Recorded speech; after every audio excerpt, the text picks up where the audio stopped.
That's right. It is looking good for our former world champion and not looking so good for our former world champion. We'll see if it evens up here. We are now going into game number 4. Let's make some noise. This is BlizzCon 2015, the final match of Heart of the Swarm.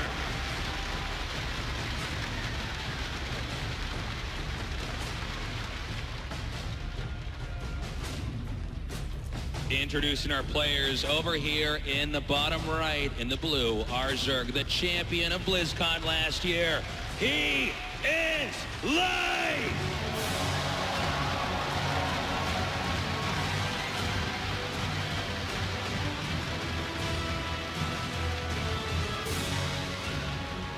In the upper left, in the red, winning BlizzCon 2013. Make some noise for sOs!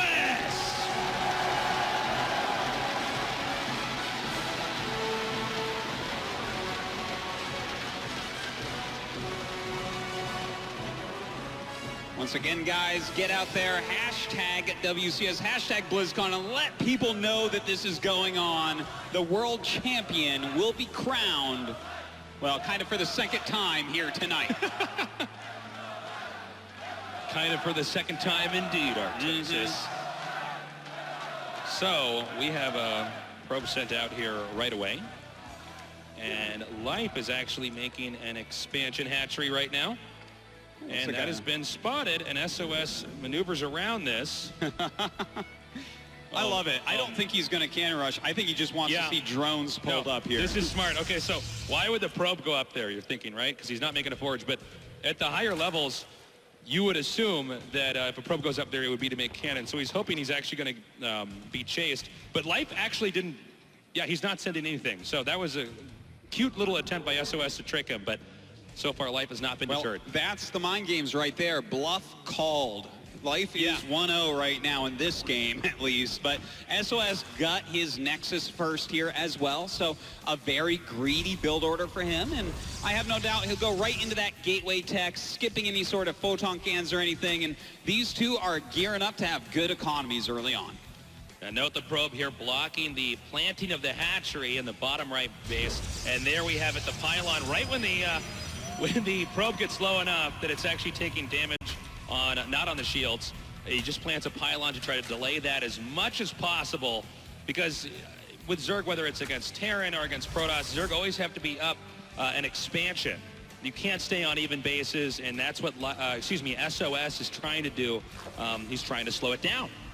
Well, he's doing a good job of that, just for a moment at least, but Life is now going up to his 3 bases. In the meantime, sOs just going to go ahead and tech up, and Tasteless, maybe for the last time, I'm going to say, we have to wait until the Cybernetics core is done until we can really tell you what they're going to do. Yeah, that's actually quite true, Artosis. This is in Legacy of the Void, which is coming out very shortly here. And the game speeds up at a much faster rate.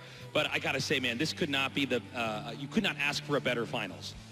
First of all, the two players are fantastic. They're, the best of the best in their respective races. Also, one won last year, the other player won the year before, and this is the last time they will get to compete ever on this version of StarCraft 2.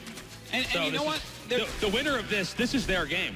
Yeah, absolutely. With 2 world championships, they won in Heart of the Swarm. Yeah, that's 2/3 of all world championships in Heart of the Swarm. So. Yeah, and that's more than 50%. So that's crazy. There you go. Yeah, they win right there. And the other guy is definitely second. So there you have it. It's pretty wild when you start thinking of it in those terms. But one of the best things about this as well, there's like a lot of players that are like, oh, I get to the finals, or I always get round of 4 or 8 or something like that, or there's a lot of finals that we've had in StarCraft 2 where someone chokes at the end. But here, absolutely not. These two never choke. They always play their best. You can see here at the bottom right hand of our screen, 36% votes in support for sOs, or vote of confidence in sOs, 64% here for Life. So Life clearly the fan favorite.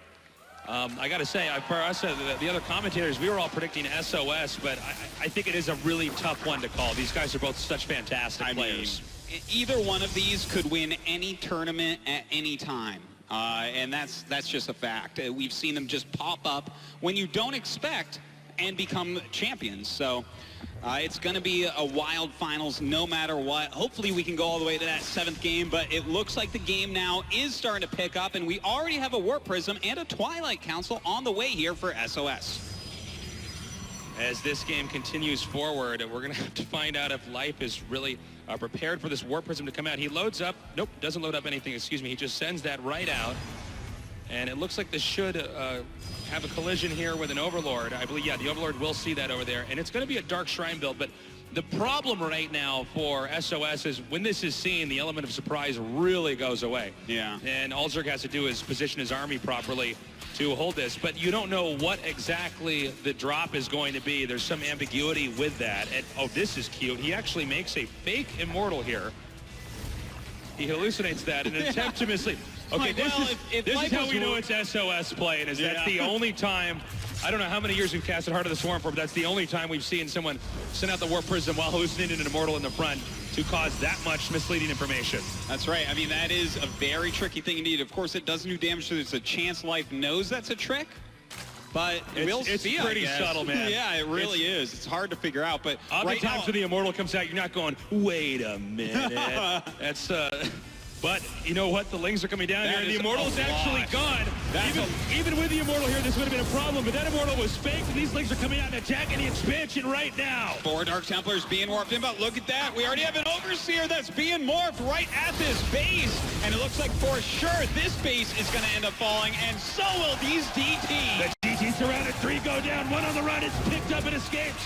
The expansion for SOS goes down, losing on both fronts.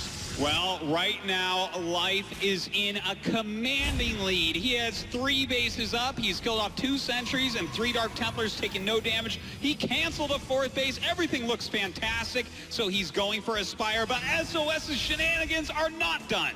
5 more DTs now. This is a lot to invest in this attack. If he loses this, I don't know what you were supposed to do to come back. But sometimes when you're really behind, you got to take a serious risk or you're just never going to recover. Well, you got to do something tricky here. And look at this. He's moving right in, trying to that Queen, going for the Spar Crawler right now. And it looks like he will be able to take that down in a matter of seconds. He can get this hatch rate potentially before it manages. Oh, my God. The Overseer's going to be too late. He manages to pull it off. The 3rd base goes down. And it looks like those DTs will get cleaned up. But no! Picks them up. Saves more of the DTs. That's so sick. I was going to say, gosh, that's great he got the hatchery, but, you know, he did lose those 4 DTs, and then they all ninja vanish. That's what equalized it. 4 DTs actually cost more than a hatchery, but he picks them up, gets out of there, but he is taking another base. Looks like Ling's coming in, trying to deny this, trying to get the kill or the cancel.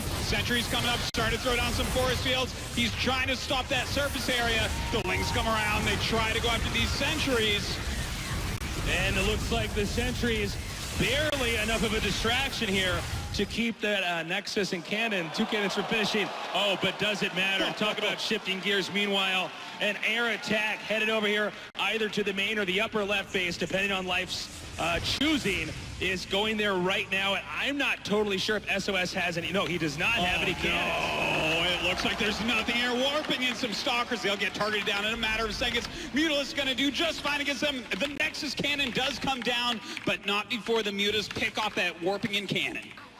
And now this is a disaster. I do not believe that there is any way for SOS to recover. No front is safe. Nexus goes down at the exposed front base. And meanwhile, the Mutalists are doing too much damage to the workers. The DTs are surrounded and spotted by the Overseer. Looks like those DTs will end up falling. A lot of probes going down right now. We do have another Nexus cannon going down. Stalkers chasing these Mutas out. The probes in the middle of nowhere. GG! And it looks like Life will take game number 4. Absolutely phenomenal. He managed to stop everything SOS threw at him. You got to say, SOS was pretty scary. They were managing to take out that hatchery, but doing this brilliant attack on the front and then completely switching into air. You know, SOS, when he was doing that DT rush, he was actually expanding pretty quickly. So the fact that he's expanding that fast and the DT rush was basically stopped at the start meant that that final attack on different fronts by air was going to be too much. Yeah, I mean, it was a wild game. The fact that there was already an Overseer morphing for that, and I mean, he almost gets the Nexus here, but then stops those DTs dead in their tracks. I mean, the fact that SOS was ballsy enough to warp in 4 more Dark Templars, come over here, pick off a Queen as 4 crawler the hatchery and get away with 4 of them? That's wild.